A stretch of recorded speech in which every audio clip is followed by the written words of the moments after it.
We've all heard the timeless old saying from our parents and our parents' parents and their parents before that we all have the same 24 hours in a day as Beyonce. Queen Bee, I love Beyonce. A lot of people talk about the importance of time management. If you want to be a successful athlete, student, entrepreneur, business person, you get it. Time management's important and a lot of people talk about it.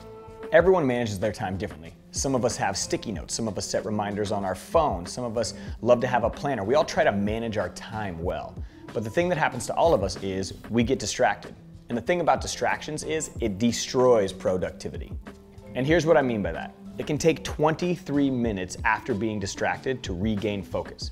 So let's say you're trying to do a paper and you're working on it and all of a sudden someone sends you a snap or you pick up your phone to see what's happening on Instagram. It takes 23 minutes to regain that same level of focus before you got distracted. And if you're multitasking, it means that you're never fully giving attention to one thing.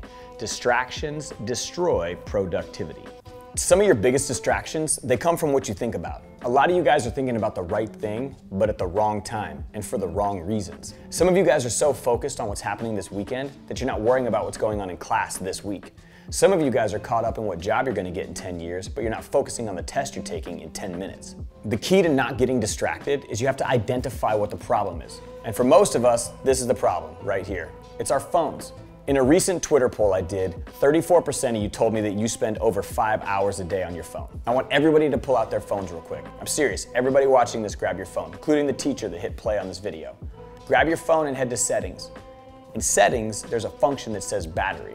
After you click on battery, let it load, you're gonna see a tiny little clock icon.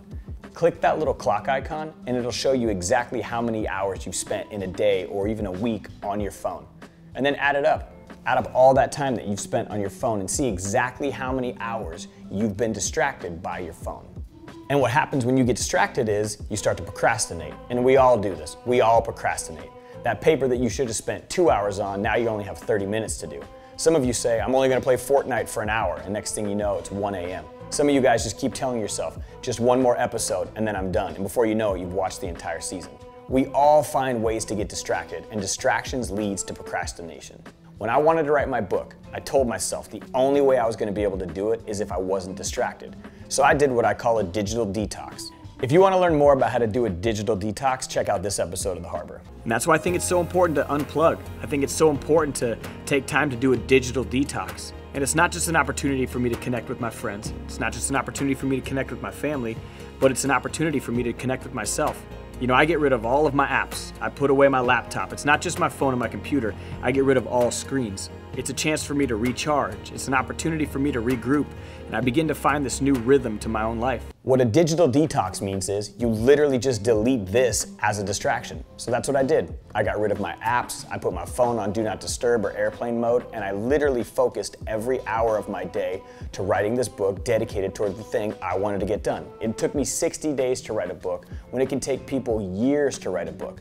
I just eliminated all distractions. I truly believe that if you can identify and figure out a way to stop being distracted, you're gonna increase your productivity and you're gonna learn how to do time management. There are so many ways to set up safeguards so you don't get distracted. There are apps to help you manage your time. There are friends that can hold you accountable. The truth is, a lot of you guys need to hold yourselves accountable to the things that are distracting you to help you stay on task. That's where time management starts. It starts with holding yourself accountable. The thing about time management and holding yourself accountable to your goals is most of us don't set realistic goals. Most of us assume we're going to get more done in a day than we actually can. I learned a long time ago that if you want to do time management well, you've got to be better at setting goals. And most of us, we don't set realistic goals for ourselves. We try to do way too many things in a day. So one thing to keep in mind is when you set goals, set what we call SMART goals. And here's what a SMART goal is. Sick, it's mahalo. Here's what a SMART goal is. A SMART goal is specific, it's measurable, it's attainable, it's relevant, and it's time-bound. Setting SMART goals can help you concentrate on the right thing at the right time for the right reason. Because if we don't learn how to manage our time and we start to procrastinate, the next thing that happens to us is we start to get really stressed out.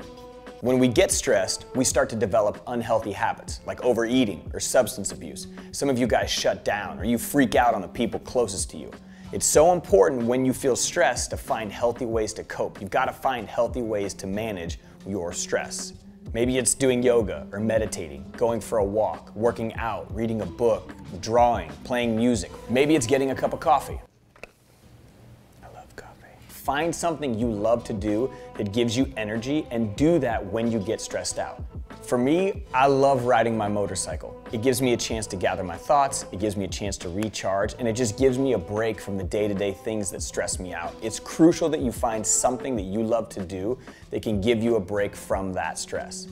We all have the same 24 hours in a day. Learn to manage your time and deal with your stress, and you won't waste yours.